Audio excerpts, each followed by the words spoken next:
Magnolia Lobby Studio, Nashville, Tennessee, Gaylord, Opryland. There we are. Thank you, Jeff. Jeff Roberts making it happen. Master control at the Grand Ole Opry House this morning. Look at Kelly Sutton smiling on a Friday. Yeah, it is. I'm happy about today. Yes, because tonight you are Glam Squad. What's the program? Eyelash.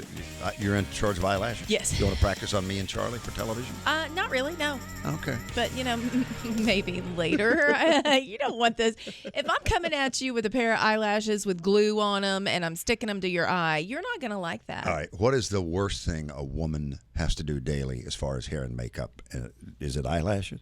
Well, it depends. Most people don't wear false eyelashes unless, that's part. I do every day because but we I'm have a on lot here. of artists who come in here and they Oh, do. sure, yeah. Yeah. No, I would say, that's probably the most labor intensive, and other than hair, yes. Mm-hmm. So, but I learned yesterday, our friend Peyton Dale, who is Kelly Lang's daughter, she said the new thing is don't worry about your hair, just say that you're a French girl, because French girls are like kind of messy hair and unbothered. And I was like, oh. It gives you an air of mystery. So Charlie, have you tried the French curl technique? It worked for me for decades. I like it. Just don't worry about That's it. Charlie Yes. Mattos. So. We got Annie Nye and Aaron Cooper, Little Easy back there this morning, studio directing.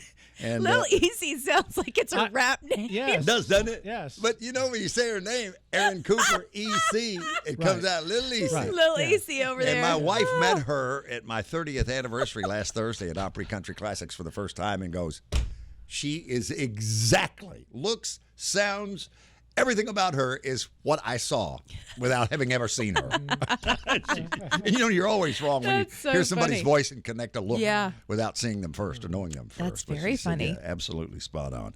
Carrie Underwood from the stage of the Grand Ole Opry is coming up. Larry Campbell and Teresa Williams are in, playing Third and Lindsley tonight, playing Coffee, Country, and Cody in just a few minutes with All This Time, a brand new album, has gotten lots of traction for them. So there's a new movie that's in theaters today. It's The Fall Guy. And if you remember the TV show, it was Lee Majors, and it had this iconic theme song. In fact, it was so funny. I was listening to it when we were in California, and I was like, man, I can almost remember every word of this theme song. It was just one of those, it's somewhere embedded way back in the back. I don't remember why I remember it, but I remember it. So my dad must have been watching it all the time. The movie is coming out in theaters tonight, and we have somebody new singing the theme song. One of our country music friends. I'll tell you who coming up. The way you said that was like Mickey Newberry and his song, I Forgot to Remember to Forget. Didn't Elvis do that, Charlie? Very early on. Yeah. That was one of the first singles. I think Mickey wrote that. This is Coffee, Country, and Cody. Literally just walked in and sat down. Walk right in, sit right down. Remember that old song? Mama, let your hair hang down. Let your hair hang down. Well, do it, Teresa. Let your hair hang down. Teresa Williams, Larry Campbell, Third and Lindsley tonight with a brand new album, All This Time. And what a story. I think the summary is love at first note, Larry. I read that you were quoted as saying. She was quoted. Oh! To me, it was first sight. Classic. I had to get my jaw off the floor before I could hear her sing. So how does a girl from Peckerwood Point, Tennessee, meet a boy from New York City and Throw in a little Hank Williams and all kinds of stuff will happen. That's what it was. I was singing like a Hank Williams thing, and I thought, I'm so, can I say this on the air, screwed, because I thought New York City country music player was an oxymoron, and that's where I was. And what took you there from West Tennessee? I grew up doing what I'm doing now. I would never have had to go to school. But for some odd reason, I was dropped from Mars. I wanted to study acting. I mean, we do songs in the show now that I learned at my father's knee, my mother and father.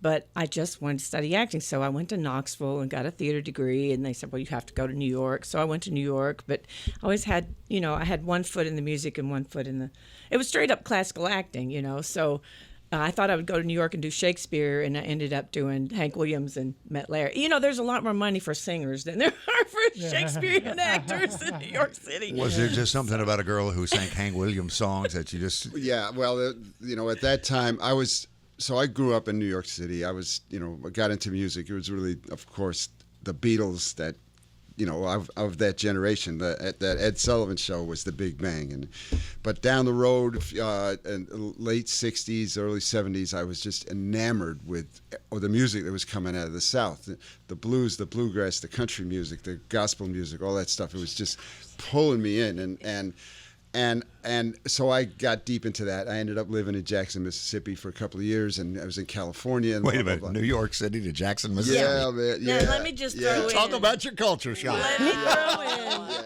If I hadn't known he had lived in Jackson, Mississippi for 2 years, people think I'm exaggerating and joking. I really would not have married him because he wouldn't have known what he was getting into. I grew up less than an hour from the Mississippi line. So, that was a good exposure. Yeah. Otherwise, the cultural divide would have been.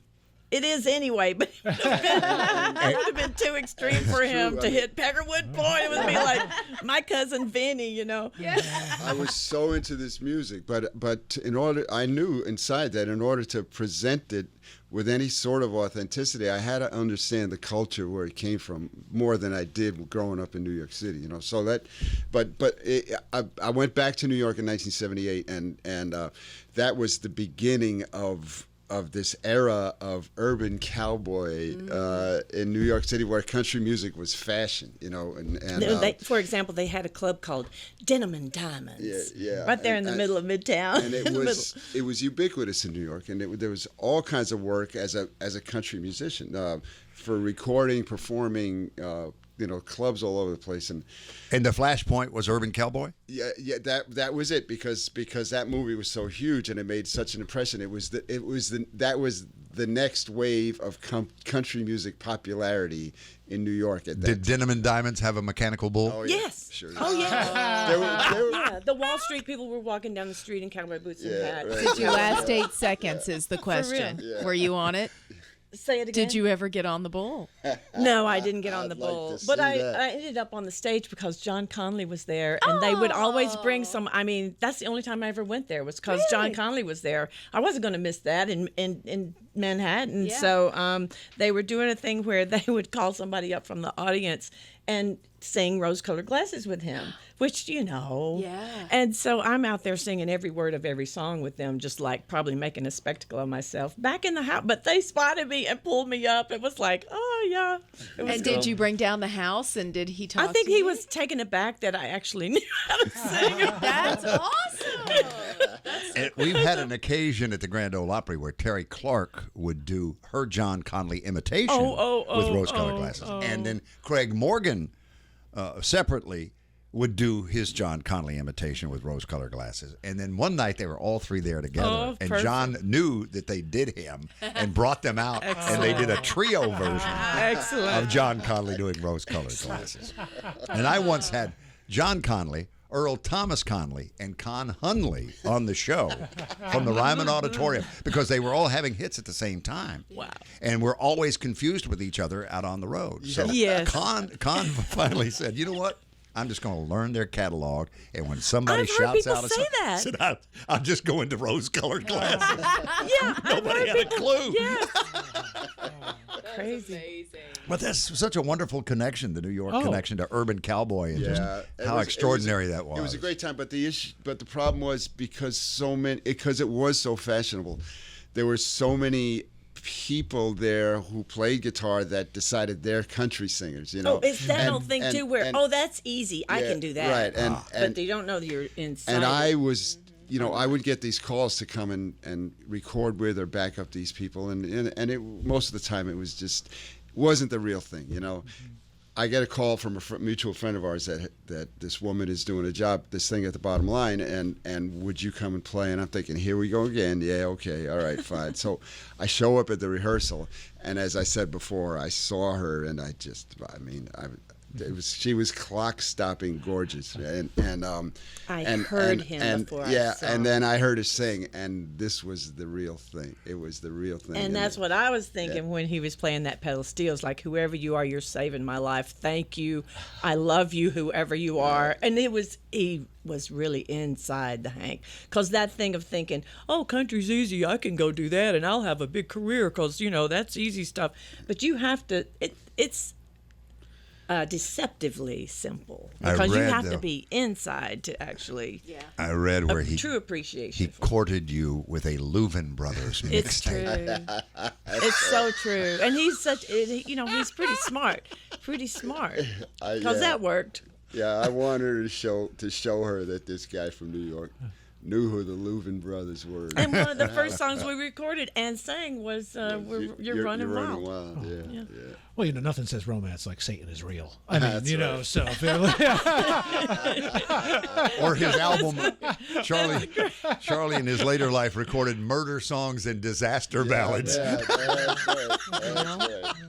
I really hope that wasn't on the mixtape. Well, Larry Campbell and Teresa Williams are here. They got new music, and your good fortune is they are in town tonight, and then you're off for a couple of nights at Eddie's Attic. Yeah. And then back to West Tennessee, Lexington, over near where you grew up at Peckerwood Point. Kelly, I saw your eyes pop open a minute ago. Tipton I am County. not familiar. A travel weekend to Tipton County will find you in or near Peckerwood Point. Okay. Yeah. And if the New Madrid Fault earthquake and the Mississippi That's River exactly right. had gone a little differently, you'd have been from Arkansas. My grandfather always said we were living on a big fault line. And I thought he's a big jokester, but turns out he's right. Yeah, out there. So Desert Island Dreams, I'm hearing it's getting a lot of traction for you guys, and That's we're going to great. feature it first from the new album. Backstory, original song. Yeah, it is. It's I don't. It sort of came out of nowhere for me. Well, she figured out that most of the songs on this record that I had written were there was a common theme in there, and she found a way.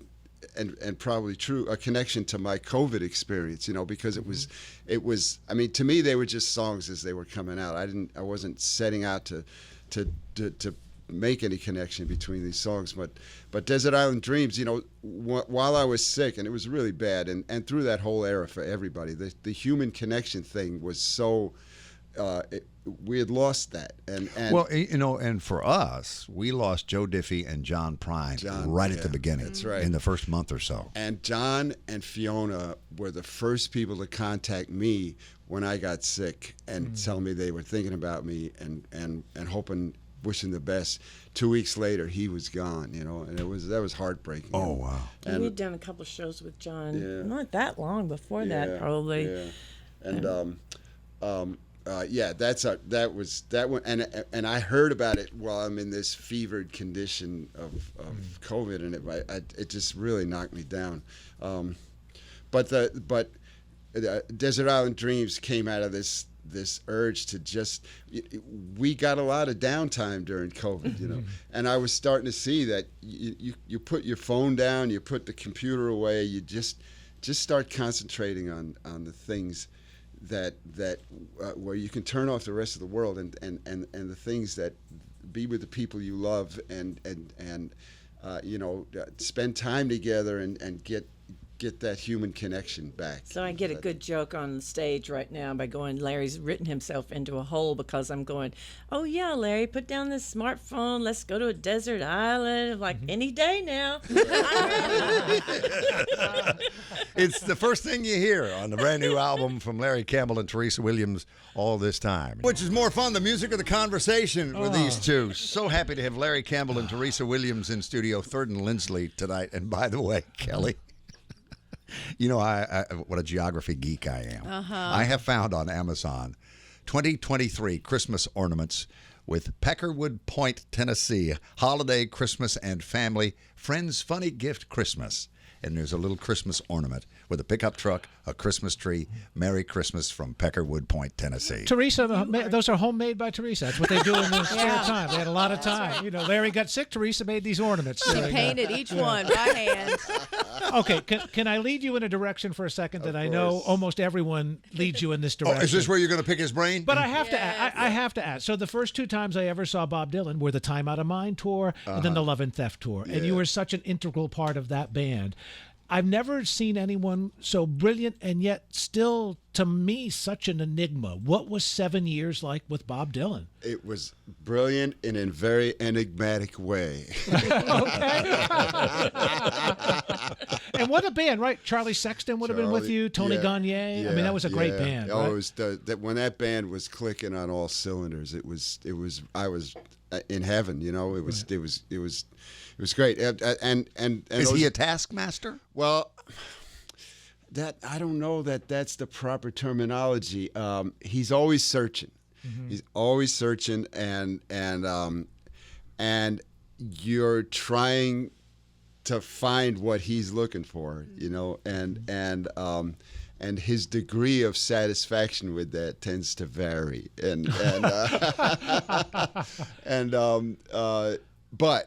but I mean, you're with Bob Dylan. You know, when I first got called to do this gig, I had just come off the road, a year tour with Katie Lang, and I just wanted to be home in New York, be a New York City studio musician. That was my goal at that time, and so I turned it down initially, and then I thought, wait a minute, this is Bob Dylan. What am I doing? You know, and I called his manager back and I said, wait a minute, no. I want to do this, and we rehearsed and went on tour, but every What would you call that rehearsal? No, because the rehearsal was basically 3 days of playing old country tunes and old rock and roll tunes, and then we get out on the road and start playing Bob Dylan tunes, most of which I'd never played before, many that I'd never heard before, you know, and that was kind of the theme on the road. You just get up there and do it, and it's different every night. I was going to say, are the sets the same, or is it an audible? Is he just turning around and calling it? There would be a set list, but that set list would vary from night to night, and And was never what you did at soundcheck. Right. We would Oh rehearse my the tunes at gosh. soundcheck, and then they turned it into something else. And apparently he despises the sing-along, so he changes these melodies to these classic pieces. Yeah. I did not. He was halfway through Blowing in the Wind before I realized at a Ryman show that, we're singing Blowing in the Wind, yes. which everybody knows. Right. The world knows that song Yes, from the yes. folk era, right? He's always moving in one direction or another, and you know, I don't know what that motivation is, but it seems to work for him. You know, the guy is one of a kind. There's no doubt about it, you can't deny his artistry. It comes from a place where no one else comes from, and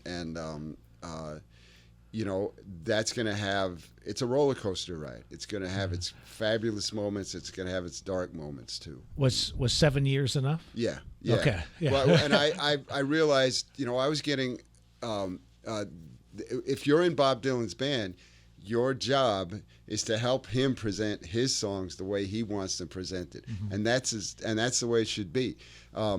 I had other ambitions, you know. I wanted to work with Teresa. I wanted to produce records. I was getting all these offers I couldn't take. You got a because- call from Paul McCartney that you couldn't do because Bob Right, called the because- band yeah, back. Right, yeah, and So things like that. Yeah, and I wasn't getting any younger, you know. And I knew if I was going to start this in this direction, I had to do it, and that was a big ship to jump off of, you know.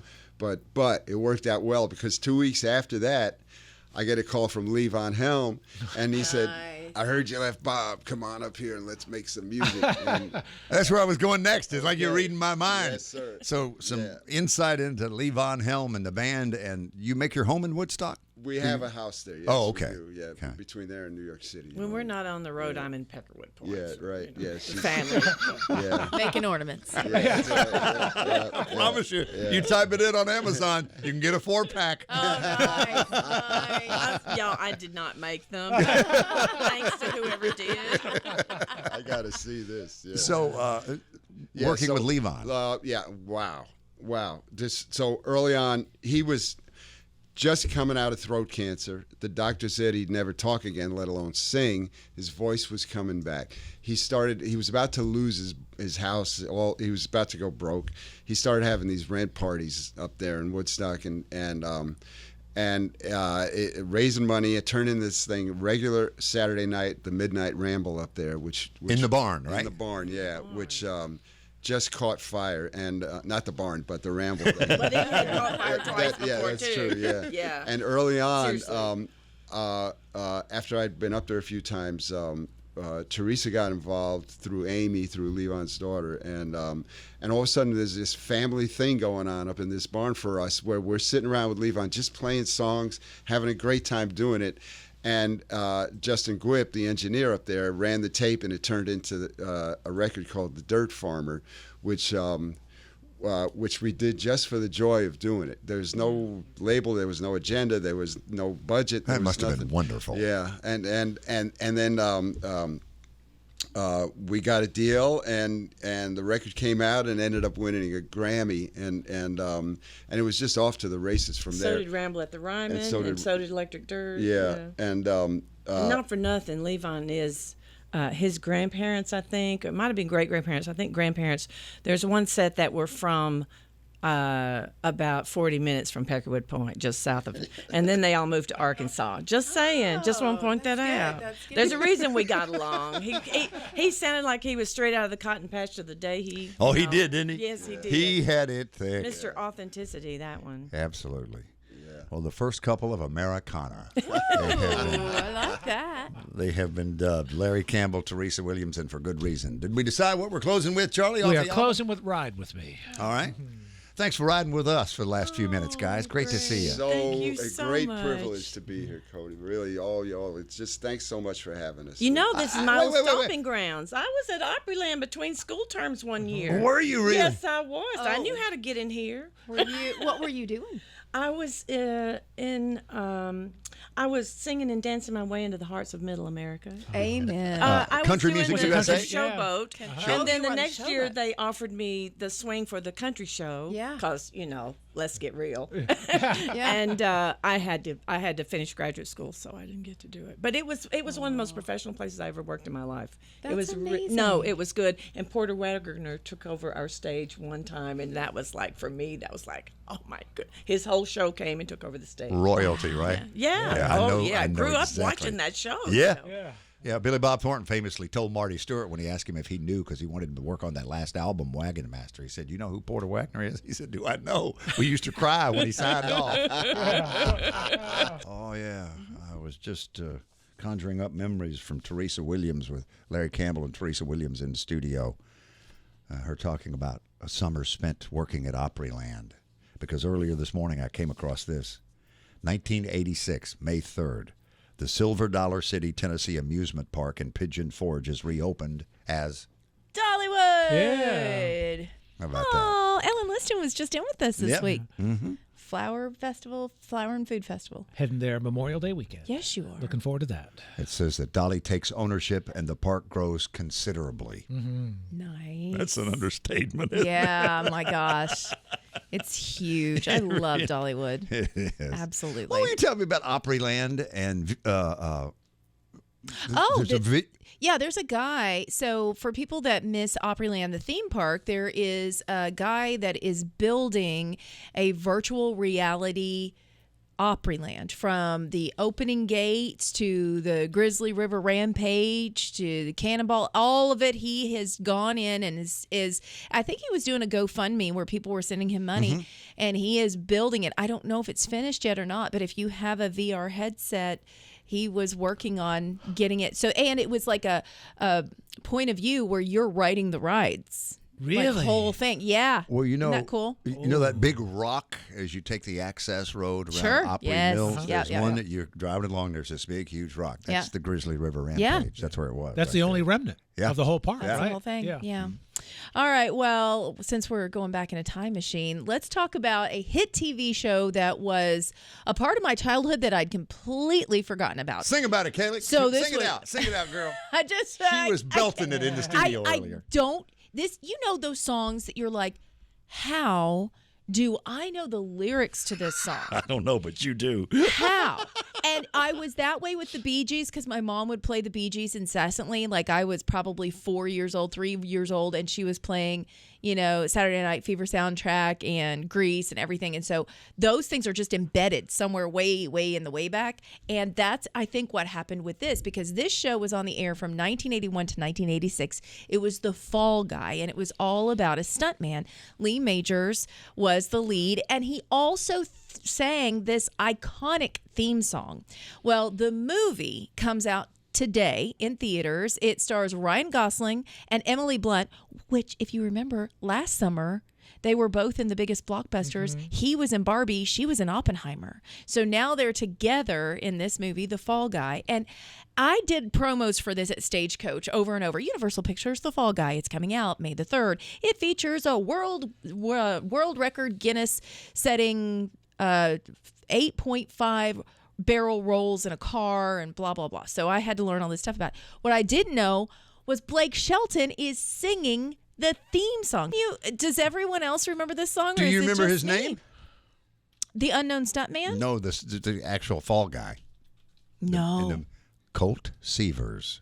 Oh, what a great I name. looked it up. What And a great first name. episode on ABC, November 4, 1981. Mm-hmm. So how So- old were you in 81? Let me think about this. 7? Oh, that's the sponge age. Right. Yeah. That's why you So remember it. Yeah. why I have never heard this song, and it would not. That was my University of Miami years. We didn't even have a television set in our dorm, so I would never have watched this show. Yeah. So, coincidentally, I never heard the song. When This you is say brand new to me. My University of Miami years. Is that the drug years for the VH1 Behind the Music I mean, series? That's the part that it goes into black and white. Whenever know. you're watching that documentary Yeah, and you yeah. see it fade into black and white, you're like, whoa. And then they go, grainy handheld black and white, right? and then the big voiceover guy says, Charlie Mattos, the drug years. Yeah, that's exactly it. When we come back. So if you love this song and if you want to go see this blockbuster, it's out in theaters today. Again, The Fall Guy. So go see it from Universal Pictures. Okay, Morgan Wallen is going to be at Nissan Stadium. He will not be in court. Just in case you were wondering. If you remember, he allegedly threw a chair off of the roof of Chiefs, the new bar downtown. That was on April the 7th, and he was scheduled to appear in court today, but he has since waived his right to appear. They said there might be something happening in terms of a plea deal. We don't know. Still to be determined. If he was sentenced for this, because they're felony charges, minimum would be a year, maximum would be 6 years. So, Kelly, let me ask you a question. Yeah. What kind of bird don't fly? A jailbird, honey. That's Well, I'm right. saying, yeah. Your Honor, please let the record show that the reporter said allegedly. Allegedly. Please let the. Allegedly. One thing that did happen that wasn't allegedly was Tanya Tucker riding her horse downtown. That one happened, and that was under the guise of Metro Police. They were standing right there. She was kicking off the pop-up that she has now at Nudies. It's called Tanya Tucker's Tequila Cantina. It's one of the upper floors at Nudies Bar, and there she is aboard her black stallion as she rides down 2nd Avenue. Actually, that's Broadway that she's on right there. This is not the first time she's done it. She's actually done it, I think, at least 3 times, if not 4. So she's used to causing a scene. That is a Frisian. They were war horses in medieval times. Coffee, country, and Cody. Well, see, a few hours ago, he was in Nashville, North Carolina. He got in his car and he drove about 5 hours. And he arrived in Nashville, not to be confused with Asheville. Right. And he played the Bluebird last night. I couldn't go because I was at the Opry Country Classics show last night. But I knew he was coming in this morning. I thought, I'll get my concert one way or the other. In studio on Coffee, Country, and Cody with Chris Smither this morning. Welcome. Welcome to me. Thank you very much, Bill. How are you? Well, and interestingly, you mentioned you just missed Larry Campbell and Teresa Williams. I know. How well do you know them? Well, you know, it's one of these things where you nod to each other about every year and a half. You know who you are, and you hardly ever get time to sit down. But I actually probably will sit down with them tomorrow because I'm doing the early show and they're doing the late show at Eddie's Attic in Decatur, just outside of Atlanta, tomorrow night. I was hoping to see them here this morning, but just missed them. Well, I'm sorry you did, but it's great to have you sit down with us this morning. Thanks. It's good to be here. And we're going to feature work from All About the Bones, your 20th album in your soon-to-be, I hope you don't mind me bringing this up, I read this, in November, you will be 80? Yes. Hard. I don't know where that came from, but But that's an extraordinary accomplishment. Here you are at that age, you're still active, you're still touring, people still love you, and you finished your 20th album. yeah. Well, believe me, it feels very good. It does. I never would have believed I'd still be able to do this long. Yeah. But it still makes me happy. Where do you make home? Well, now I live in Western Massachusetts, in Amherst, Massachusetts. Well, that's up in Charlie's Oh, country. home of UMass and Yeah, Smith home- College, and that's right. I grew up in Providence, so Yeah, oh, not far okay. away at all. So All right. yeah, but New Orleans is one of my favorite places. My wife and I have been there 30-something times, but Yeah. we've only been as a tourist. What was it like to spend your early formative years in that city? I always tell people it's a wonderful town to be from. Oh, yeah. Because you sort of get bragging rights, you Yeah, know. yeah. But it's like anything else, people the grass is always greener. You want to get out and see what else is out there. But and then when I got out, people asked me questions the way you asked me Yeah. just now. Like what was it like growing up in New Orleans? And I have to confess that it's only in retrospect that I realize how cool it was. Right. Yeah. It was very, very cool. Well, you started your life where Charlie went to college at Miami. You were born in Miami, but your family, they traveled. Oh yeah. Well, it was. Were they during- restless souls? No, it was during the war. Everybody was on the move. We just happened to be in Miami when I'm a twin and I have a twin sister, and we were born in Miami, and 6 months later we were in Ecuador. Yeah. And then I saw you lived in the Rio Grande Valley at one point. That's right. And then what took you to Paris? Well, the first time I went to Paris, my father was during the war he was in intelligence work, and then he went. But he actually, in real life, he was an academic, and after the war, he went back into academia and wound up teaching Romance languages at Tulane in New Orleans, which is why I grew up in New Orleans. And How long he did- was. Go ahead. He was a professor in charge of a junior year abroad program for Tulane, and so we moved to Paris for a year and a half when I was 12, and then I went back to Paris for another year when I was 20. And did I read that he bought you a guitar from Spain, your first That's guitar? right. Yeah, we were living in Europe, living in Paris, and he was traveling all over Europe, and around my 12th birthday, he brought me. I'd been playing the ukulele for a couple of years, and he was amazed that I stuck with something for more than a week and a half, and so he brought me this guitar from Spain and said, "You think you can handle the extra strings?" And I said, "I'll work it out." That's awesome. So did you already speak French growing up in New Orleans? You had some No, idea? I Okay. did not speak a word of French. Oh, wow. I got dropped at the age of 12. I got dropped into a French public school, and everybody told my father, "Bill, you're crazy. Those children are never going to survive." And she said, "You watch. In 2 months, they'll speak better French than I do." And he was right. That's great. Do you still speak it? I do. Yeah. Wonderful. That's amazing. So, Mississippi John Hurt, share Yes. with people who he is and what he means to you. John Hurt is an anomaly in a way. He's right from the heart of the Delta, and he doesn't sound anything like Delta blues. I mean, he's very recognizably part of that African-American sort of blues-influenced music, but he's just he was a wonderful guitar player and a picker of a very deceptively simple finger-picking style that just blew me away. And when we think of that in country music and bluegrass, we think of Merle Travis, we And think of Chet Atkins. Very good. Interestingly enough, John Hurt's favorite guitar player was Doc Watson. Oh, yeah. How about that? But, he just had elements of both worlds, that deep blues and the sort of Piedmont country style of playing. And that, my two big influences were him and Lightnin' Hopkins, which, of course, is the Texas tradition. But, yeah. Chris Smither, he's on Coffee Country and Cody. Coffee Country and Cody should be anyway. Coffee Country and Cody with Kelly Sutton's Entertainment and Reba McEntire from the stage of the Grand Ole Opry doing Because He Lives. I Can Face Tomorrow. I love that. Yeah. Bill Gaither catalog. Is it? For this performance. Yep. I didn't realize that. Well, let's talk about Reba because she's got a lot happening. Not only is she hosting the 59th Annual ACM Awards, airing live on Amazon Prime Video on May 16th. From Dallas, Texas, home of the Jerry Jones Dallas Cowboys. Yeah. Thank you for calling Jerry Jones, Miss Sutton. We're How gonna can I help you and provide you with It tickles me. excellent service here at the Dallas If I do not get a Cowboys? picture with him this year, then I have failed in my mission because he walked right by me last year, and I just did one of these like, that was Jerry Jones. If you say Jerry, he'll stop. You're right. Jerry. Yes. Well, it was Who in the requires middle. Jerry Jones. It was in the middle of the show. So ACM Awards are happening on the stage, and they're bringing us in to sit, and the first one's already, like, first performer's already in the middle of it, and he is standing almost on the stage watching it like this, and they're sneaking us behind, and I did one of these like, that was Jerry Jones. That was Jerry Jones. And then they put him in a seat over at the front.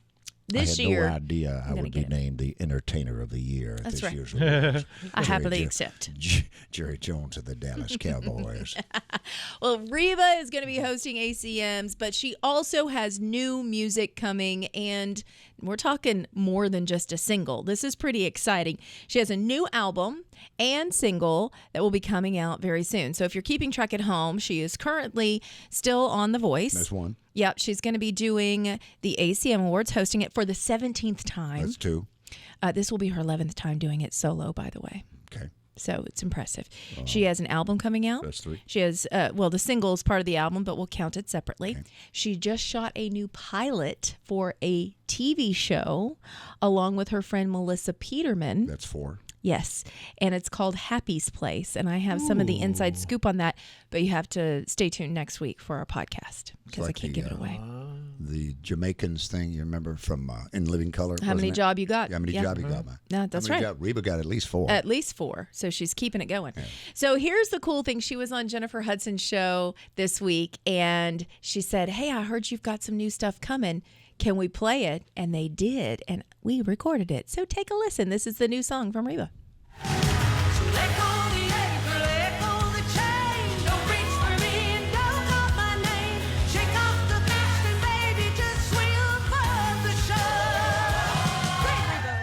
You better sing. I Can't is the name of the song. We don't know exactly when the album is going to be coming out. By the way, Jennifer and Reba closed out the show doing a duet of I'm a Survivor, which was the theme song for so many years. I was hoping it'd be It's Raining Men. Well, all right. Slip him a 20 and see what happens. Morgan Wallen still in concert here, Nissan Stadium, night number 2. He will not be appearing in court. He waived his right to appear in court today. So what does that mean? Well, we're not sure yet, but a plea deal is possible. He's facing felony charges after a chair went flying off of Chief's 6-story bar downtown, allegedly thrown by Morgan Wallen. If he gets the minimum sentence, it would be a year. If he gets the maximum, it's 6 years. So I don't think he's probably going to serve that time. We will find out. In the meantime, go see him tonight at Nissan Stadium. Tickets are still available. How about a series of benefits for the Police Benevolent Association? I could see that happening. Well, back in the I could see day, that. Gene Ward, if he's up listening this morning, Mr. Jeannie Seeley, he represented Lefty Frizzell and Webb Pierce. I think Webb got pulled over twice in the same afternoon. Oh. And was down at the courthouse. Well, that's a fine day's work. Sure is. He said because of the cameras and the newspapers and all that, he was tried in the men's room and wound up, to your point, Charlie, doing a series of concerts for the following few years for the Police Benevolent Okay. Society. Makes sense. That makes sense. So you're saying I'm not guilty. That's what you're saying on Coffee, Country, and Cody. How are we going to say goodbye and get into the weekend unless we say goodbye, huh? Goodbye. All right. Kelly Sutton, Charlie Mattos, Annie Nye, Aaron Cooper. I'm Bill Cody.